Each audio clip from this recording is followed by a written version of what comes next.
Olá amigos da minha rede social, hoje estou aqui mais uma vez com vocês falando de um tema muito legal que eu gosto muito, que vocês sabem que é a questão da história, ainda mais a história do nosso município. Estamos numa semana muito importante, que é a Semana da Independência, né? Que deveria ser mais aclamada, comemorada, né? Em nosso Brasil, né? Ainda bem que é, pelo menos é mais aclamado que a proclamação da República, glória a Deus. É sinal que a República não está muito boa, né? Mas deveria ser, a independência deveria ser bem mais comemorada, mais bem divulgada e explicada nas escolas, o porquê da independência, quem foram as pessoas, né? O que aconteceu de fato, né? Em 7 de setembro de 1822 e anterior à proclamação da independência lá nas margens do Rio Ipiranga com Dom Pedro I e os pindamonhangabenses à sua volta, que é uma história muito legal que eu trago para contar aqui para vocês, a minha amiga Karina Lacorte, que entende tudo e mais um pouco desse assunto, né? Se não, ela procura saber. É um pouco da história da independência do Brasil e que Pindamonhangaba tem a ver com isso. Karina, desde já muito obrigado, né, pela sua participação mais uma vez na minha página. Eu queria que você contasse um pouquinho o que Pindamonhangaba tem a ver com a independência do Brasil. Você falou que eu conheço tudo e mais um pouco. Não conheço tudo não, mas estudar a gente estuda, né? Que não custa nada. A independência do Brasil, ela não aconteceu isoladamente 7 de setembro, porque Dom Pedro chegou às margens do Rio Ipiranga e resolveu, vamos fazer uma revolução. Era algo que já estava sendo costurado há algum tempo entre lideranças da colônia, no caso do Brasil, contra a coroa, por divergências do caminho da colônia. A gente está falando de Portugal e Brasil. Esse grande movimento, ele foi principalmente arquitetado por José Bonifácio e pela princesa Leopoldina. Então, embora Dom Pedro I ele tenha sido o cara, ele não foi o principal ator nessa situação. Tá? Tinha um trio de ferro ali, né? Exatamente, eram algumas movimentações que estavam acontecendo. Então já estava tendo tudo isso, começou lá na Rua do Lavradio, no Rio de Janeiro, tem a ver com a maçonaria, tem a ver com várias coisas que queriam que o Brasil seguisse e que a coroa não estava deixando. No meio dessa movimentação, e a gente tem que pensar aí, não dá pra gente entrar hoje nisso, no que era a realidade da princesa Leopoldina nesse conceito, porque ela vem do Império Austríaco. O Império Austríaco tem um grande histórico dessas batalhas, então ela é uma menina que veio de uma família muito forte. Então não é que ela estava costurando isso como uma mulher intrometida, ela tinha noção do que estava acontecendo por conta do império do qual ela veio. E daí, quando Dom Pedro I saiu do Rio de Janeiro e ele já estava indo para São Paulo, embora o Rio de Janeiro seja o lugar onde a corte estava, São Paulo já era a locomotiva, eu sei que é meio barrista falar isso, mas São Paulo já era a locomotiva do Brasil naquela época. Ele saiu do Rio de Janeiro e ele não podia usar dos recursos da coroa para fazer a independência dele. Então, quem seriam essas pessoas, né, que o acompanhariam? Então, alguém lá, eu não sei quem é. A Leopoldina, Dom Pedro saiu de lá do Paço Municipal do Rio de Janeiro, onde para ir até uma reunião em São Paulo. Para apartar uma treta que estava tendo lá em São Paulo, certo? Exatamente. Aí o que ele faz? Leopoldina, minha adorável esposa, você é a regente do Brasil. Muito bem lembrado. E ele sai cavalgando em sua mula, exatamente, linda, maravilhosa, a destino a São Paulo. A São Paulo para resolver essa treta. Certo. E Rio de Janeiro, São Paulo, inicia-se. Ok. Para sair do Rio de Janeiro, é a estrada que até hoje se usa, tem a Dutra e tem a estrada velha, SP62, eu sempre erro o nome dela. Que é o mesmo desenho de estrada que está até hoje lá, que liga Rio e São Paulo sem ser pela Dutra. E ele saiu e ele precisava de pessoas que estivessem do lado dele, não podia usar os recursos da coroa. Então ele saiu do Rio e começou a parar na zona cafeeira do Vale do Paraíba, ali mais ou menos na região de Bananal. E ele começou a falar, olha, eu preciso de pessoas que sejam a guarda de honra do príncipe regente. Para essas pessoas serem a guarda de honra, elas tinham que ter poder econômico, porque o príncipe não podia pagar, então elas tinham que poder se manter. E ainda manter o príncipe regente naquela caminhada.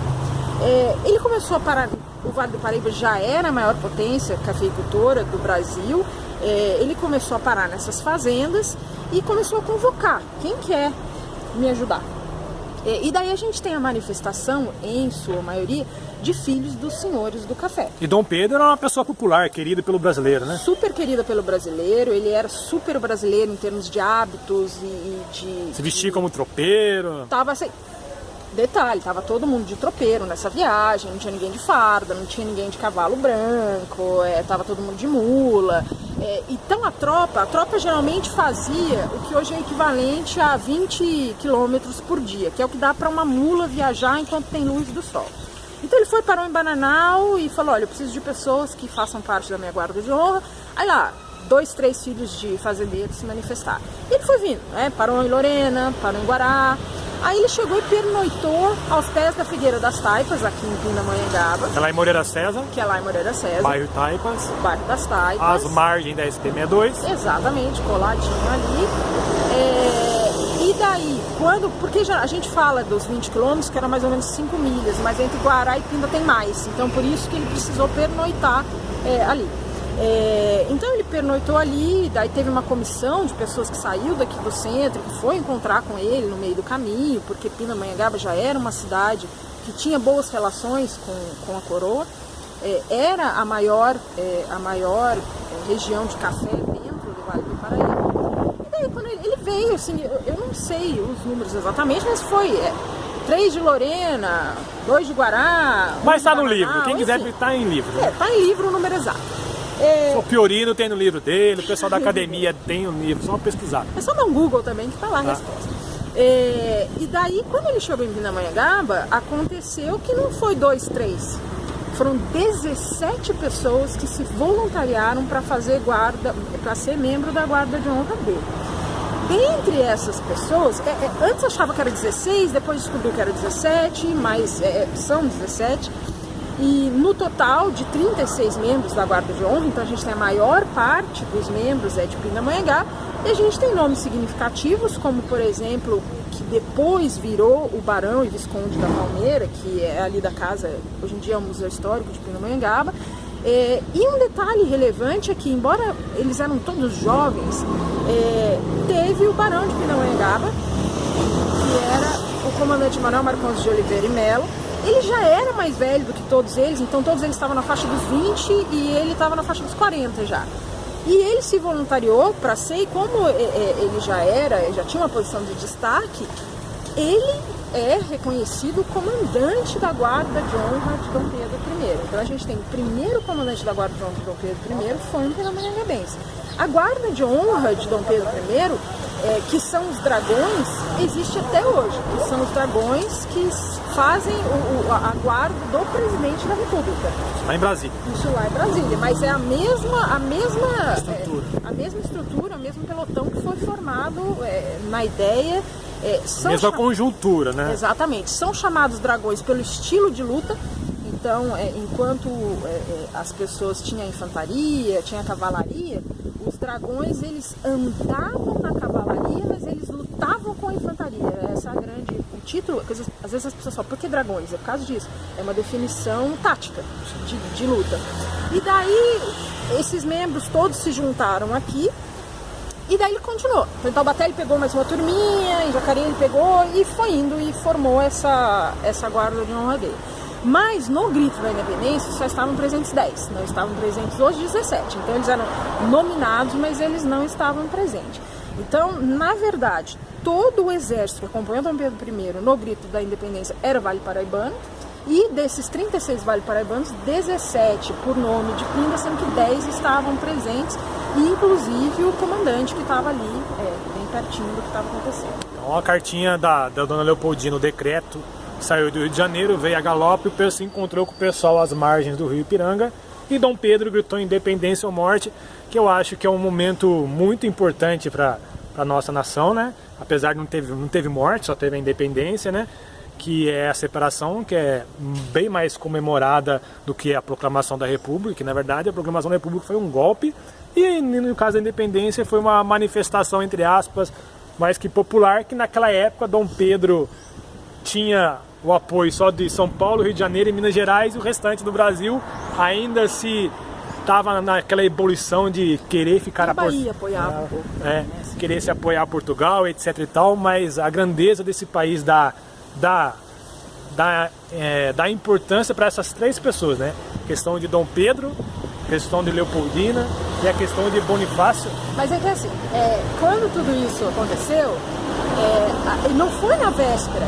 Essa montagem do exército, da guarda de honra, aqui em Pinda ele passou 21 ou 22 de agosto, mais ou menos.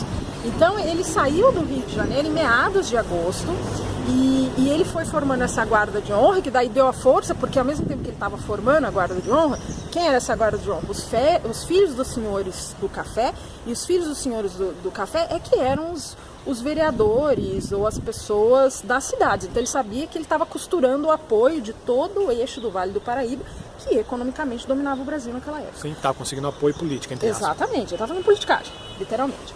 Mas quando ele saiu e deixou a Princesa Leopoldina lá e ele veio para São Paulo, eu não lembro exatamente o dia que ele chegou em São Paulo, mas ele chegou em São Paulo e ele não chegou correndo na margem do Ipiranga. Ele chegou em São Paulo, teve lá toda uma recepção, mas aí entre o dia que ele chegou em São Paulo e o dia que ele proclamou a independência, ele não foi nessa viagem. As pessoas já acham que é na mesma viagem. Não, ele foi para Santos. Ele estava em Santos, ele foi namorar com a Marquesa de Santos. E daí ele subiu. Quando ele chegou correndo, esbaforido, às margens do Ipiranga, ele não estava vindo do Rio de Janeiro. Ele estava indo de Santos, numa viagem que era clandestina, as pessoas não sabiam que ele estava lá.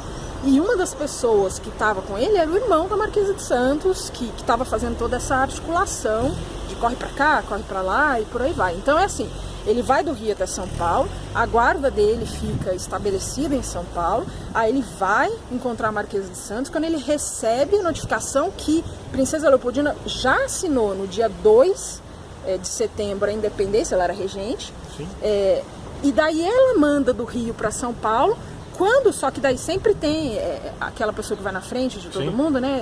Eu esqueci o nome agora. Então o cavalariço que foi na frente, ele ficou todo mundo vindo para São Paulo e ele disparou até Santos. Então quando ele chegou no Ipiranga, ele estava subindo a Serra de Santos e encontrou com o pessoal que estava chegando com o documento do Rio. Então esse documento saiu do Rio dia 2 e levou 5 dias, foi o trajeto de vir até São Paulo. Uma história muito legal da nossa história brasileira, né? Que na verdade estamos passando essa semana muito triste, que é a questão do acontecimento que teve no Museu Nacional lá no Rio de Janeiro, que foi casa de Dom Pedro I, casa de Dom Pedro II, casa onde a dona Leopoldina assinou o decreto de independência do Brasil, né? E hoje estamos aqui na frente de um dos monumentos históricos de nossa cidade, que é considerado Panteão Nacional pelo Conselho do Estado de São Paulo, né, tombado pelo Condefat, que é a Igreja de São José. Muitas pessoas consideram esse monumento histórico aqui como igreja, aclamam ela pelo valor religioso, mas na verdade o que eleva ela a ser um patrimônio histórico, tem uma representatividade muito forte em nosso município, e o que levou as pessoas no passado a lutar pela sua preservação foi a questão do Panteão. E quem vai contar de novo essa história pra gente, que é a Karina. Karina, vamos do começo. Vamos do começo, ele falou vários assuntos, vamos do começo. O que é um panteão? Posso falar uma coisa antes? Pode. Só fazer um pouquinho? Eu vou falar o que é o Panteão, mas você falou do Museu Nacional do Rio de Janeiro, e é difícil não falar dele brevemente, né? Tirando o detalhe, assim, que a Princesa Leopoldina assinou, que pra mim é o que mais surreal da situação, ela assinou a independência do Brasil no dia 2 de setembro e o negócio veio abaixo no dia 2 de setembro, né? Eu acho isso, pra mim, inacreditável. Não é coincidência. Não é uma coincidência, né? Assim, e daí, é claro que todo mundo que gosta de história tá muito abalado, porque não adianta nada o governo federal falar que vai dar milhões para recuperar, porque não tem que ser recuperado ali, tirando a edificação. Né? Então tudo bem, vamos recuperar o Palácio da Quinta Boa Vista, mas isso não quer dizer nada no contexto do que foi perdido. Não só lugares físicos de que os nossos imperadores e princesas nasceram, mas toda a história natural, a maior parte da história natural da América Latina estava lá dentro, os nossos dinossauros estavam todos lá dentro, a Luzia, o primeiro Homo sapiens dessa região estava lá dentro, então o negócio não é fácil.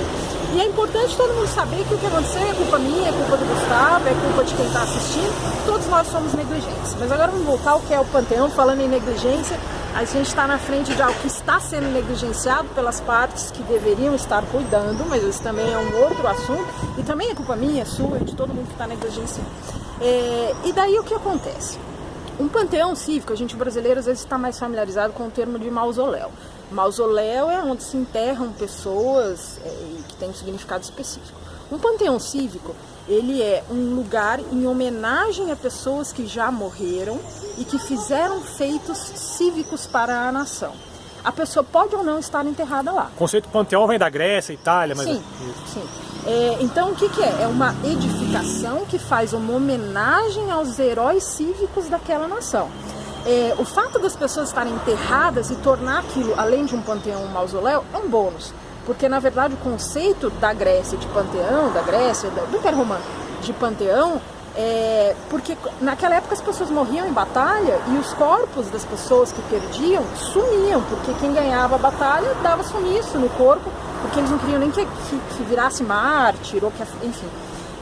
Então matavam o líder. Então o panteão foi feito para homenagear essas pessoas que morreram em batalha e que não podiam ser enterradas. Então o que acontece? Quando foi pedido ao Conselho de Defesa do Patrimônio Histórico do Estado de São Paulo que analisasse se essa igreja que está atrás da gente deveria ser patrimônio histórico do Estado, o Estado fez um parecer dizendo que não, que ela tinha elementos históricos representativos para a municipalidade, mas que ela não tinha por que ser um patrimônio do Estado. Só que tinha um detalhe, ela poderia ser um patrimônio do Estado por ser o Panteão Cívico, que o nome oficial desse lugar é Panteão Cívico dos membros pindamonhangabenses da Guarda de Honra de Dom Pedro I, que foram enterrados em sua maioria aí. Então, na verdade, quando Defat tomba a Igreja Real, a Igreja de São José, a Igreja da Vila Real, buguei. Nossa Senhora, bom sucesso. Não, o nome da igreja. A Igreja de São José da Vila Real de Pindamonhangaba. Ufa! Quando eles vão tombar, eles falam, a gente está tombando... O especialista aqui é você. Só buguei, mas já achei o nome. Eles só tombam porque tem o Panteão Cívico. E daí, porque tem o Panteão Cívico, já é outra história. É para contar ela também? Então vamos lá. Naquela época, e a gente está falando da primeira metade do século XIX, 1840 e por aí. É porque os membros estão enterrados aqui. Exatamente. E por que eles estão enterrados aqui? Primeiro eles foram enterrados e depois foi levado a Panteão. Exatamente. Naquela época, qualquer pessoa com dinheiro era enterrada no altar-mor das igrejas. Então, assim, o pobre, o escravo, era jogado em qualquer lugar. Mas os ricos, eles eram enterrados no altar-mor das igrejas. E daí, a família Godoy Moreira, eles doaram o terreno e a verba para construir essa igreja na data da sua primeira construção, para que os membros da família Godoy Moreira fossem enterrados aqui.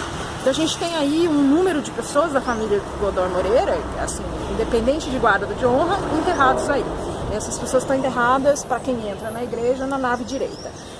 Além disso, como era tradição na época, e daí a gente não tem o registro de porque eles não foram enterrados na matriz, por exemplo, porque eles foram enterrados aqui, embora na época estava tendo uma reforma na matriz, o que pode justificar, mas eu não tenho esse fio da meada. Dessas pessoas todas que eram da guarda de honra de Dom Pedro, inclusive o comandante, Barão de Pindamonhangaba, foram enterradas aqui. Então, o fato de ter enterrado aquele número grande de membros da guarda de honra é que fez com que pudesse se tornar panteão.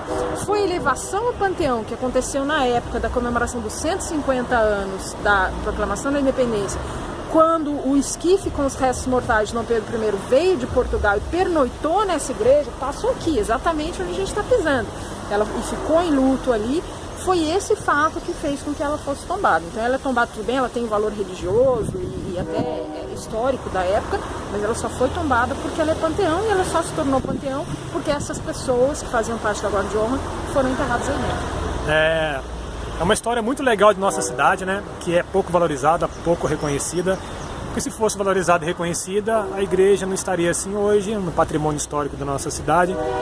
O 7 de setembro, ele não tem que ser comemorado só como um desfile cívico, né? Pindamonhangaba tem uma responsabilidade histórica muito maior do que só fazer um 7 de setembro como todo o Brasil faz, como Brasília faz, Rio de Janeiro faz, vem os militares, desfilam, etc. Não.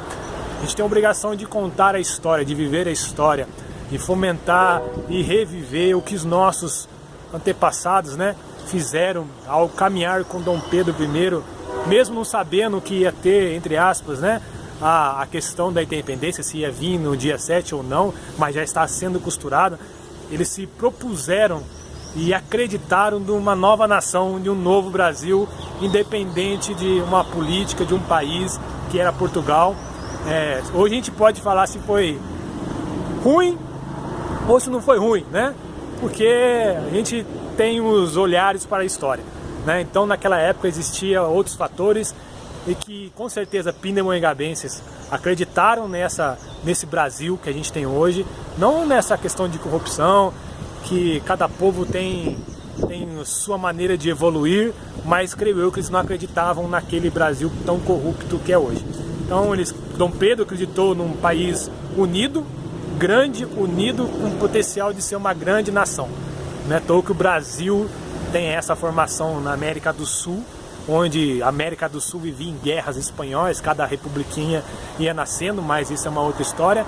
Mas se a gente tem uma nação que tem hoje, é graças a 17 pindamonhangabenses que apoiaram 3 pessoas de visão, que acreditavam no Brasil de amor e coração e no seu povo.